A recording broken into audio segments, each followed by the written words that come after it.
या चर्चची हिस्ट्री तर बघितलं तर हे शांतताची स्थापित आहे इकडे स्थानमुले ती तलाव जे आपण बघू शकतो उत्तर भागला आहे. आणि ते जे आले होते आधीचे फादर हेच सापडायला की वातावरणात आपण शांती कसं आणि प्रार्थनेत राहू शकतो. त्यावेळी 1580 मध्ये जेव्हा ते इथे आले ते प्रार्थनास्थळ झालं एक. आणि त्यावेळी 12 जण काही ब्रदर तिथे प्रार्थनासाठी एकत्र जमायचे, प्रार्थना करायचे. आणि त्याच्यानंतर एक लायब्ररी त्यांनी स्थापित केलं.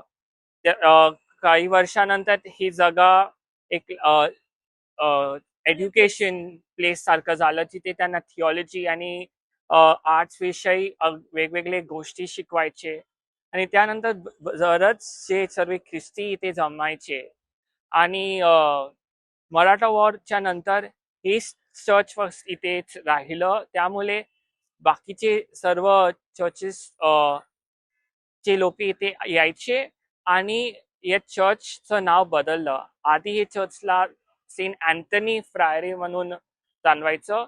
आता त्यांचं नाव बदल झालं, जे आहे John the Baptist church Thane.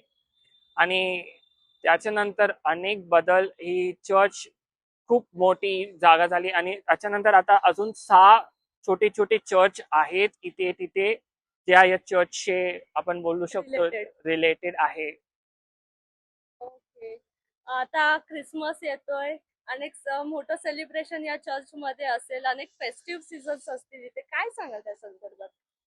हो. जे ख्रिसमसचं वातावरण खूप इकडे मस्त हॅपी. हॅपी हॅपी आहे. प्रत्येक घरामध्ये तुम्ही बघू शकाल ते वेगवेगळे स्वीट्स बनवतात, घराला सजवतात.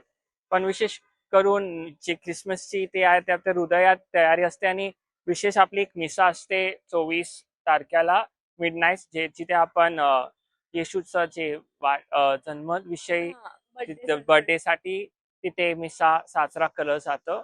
ते एक विशेष मिसा असते ख्रिसमस विषयी.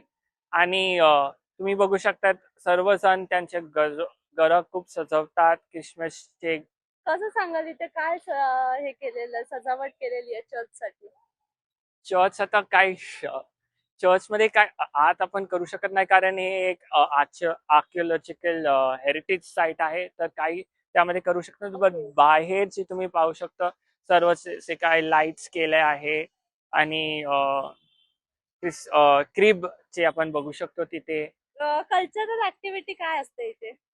कल्चरल ते कॅरल्स गातात. तर लोक काय करतात इकडे, काही लोक आहेत विशेष करून जे आजारी आहेत त्यांच्या घरी जातात आणि क्रिसमस कॅरल्स, क्रिसमस गाणं गातात त्यांच्या बद्दल. अजून एक गोष्ट जी असते की आपण जे मरण पावलेले काही लोक त्यांच्या कुटुंबाला भेट देतात. आणि एक एक एक एक एकत्रताची आहे ते. एक असं वेगवेगळे कार्यक्रम असतात. अ, कुटुंब गाव परिवारमध्ये वेगवेगळे कम्युनिटीमध्ये ते क्रिसमसची पार्टी करतात. मुलांसाठी पार्टी होती, जे इथे येतात मुलं शिकायला ते सर्व.